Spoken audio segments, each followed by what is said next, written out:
Pwede niyo po ba ibahagi sa komitiba kung sino-sino po ang nandito sa larawan? Medyo malabo po, malayo po yung kung maaari pong lakihan para makita ko.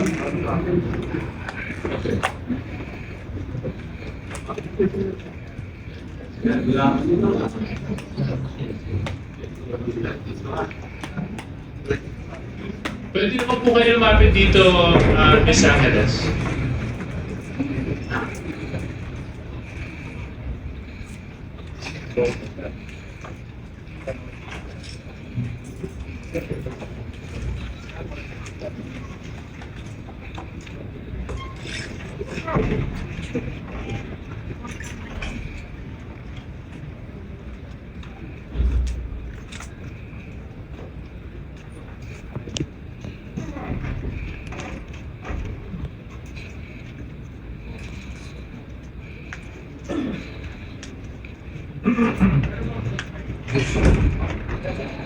Hey, dude.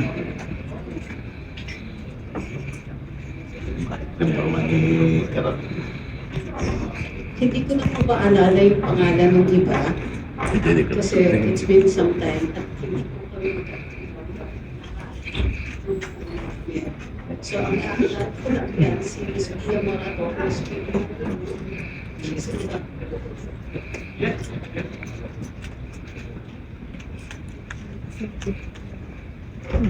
Okay pa.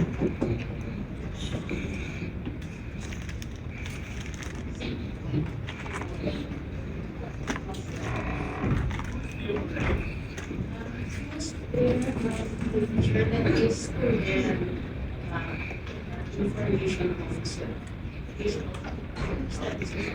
Sa China lang. Ito na.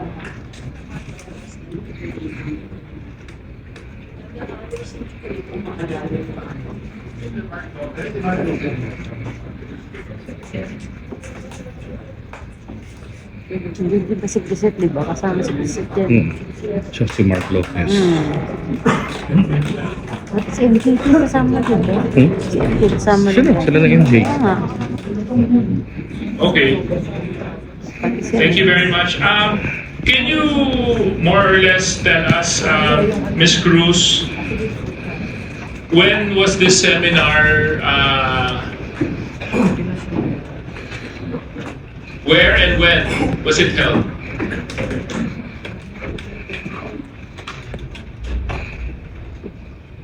In China on May 23rd to June 5th, 2023.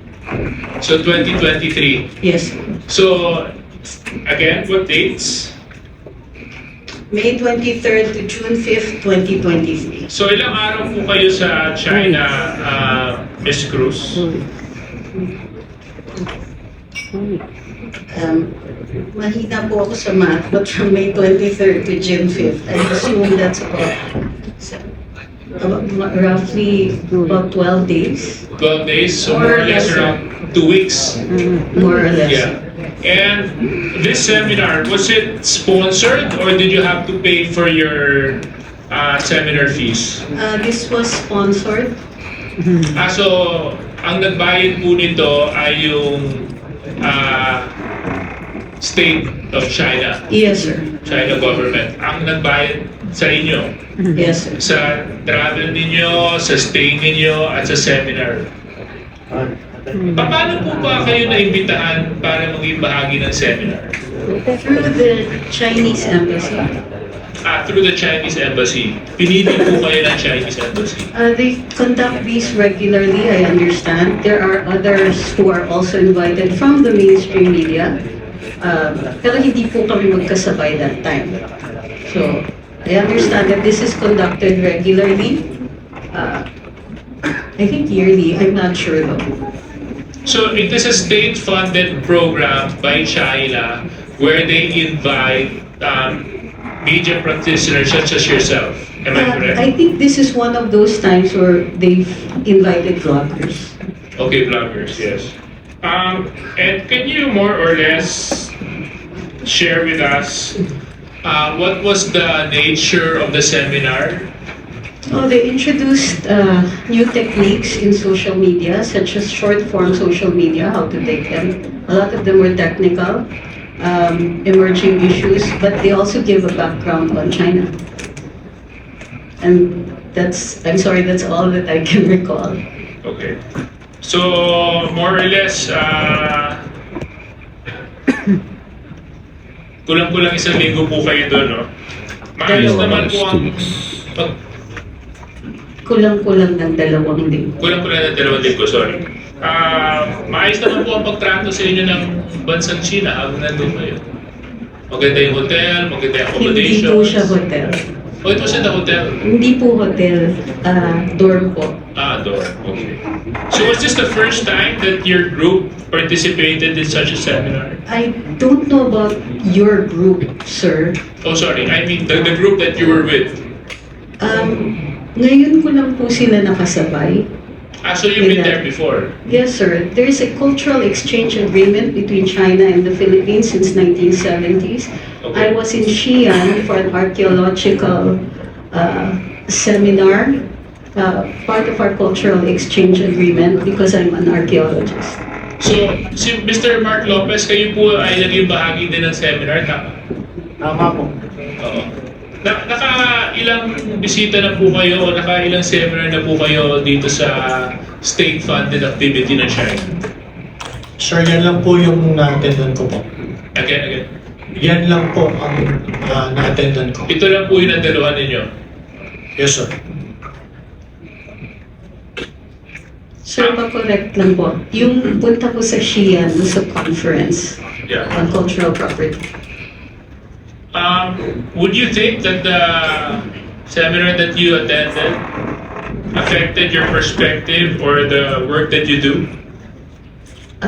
Ako po o si Mr. Mark Lopez? Kayo po, Ms. Cruz.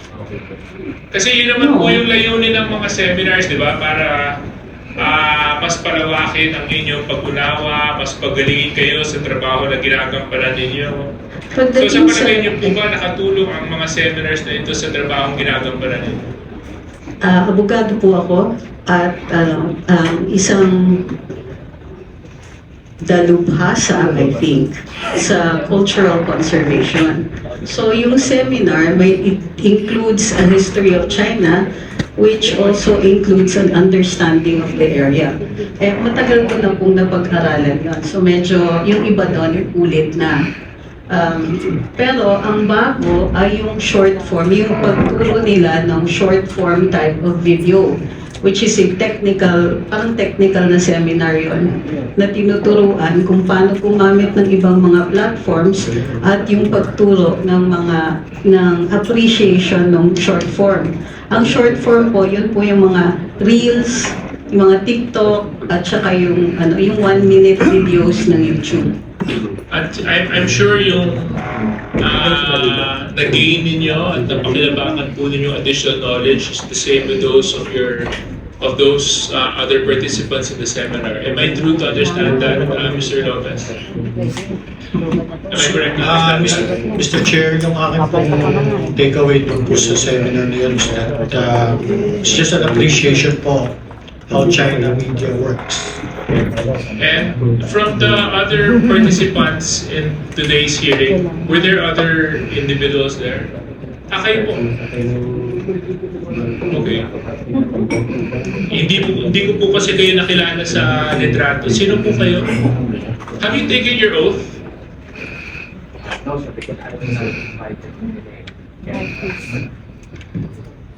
No, sir, because I was not part of the list that you called, and I did not get an invitation personally.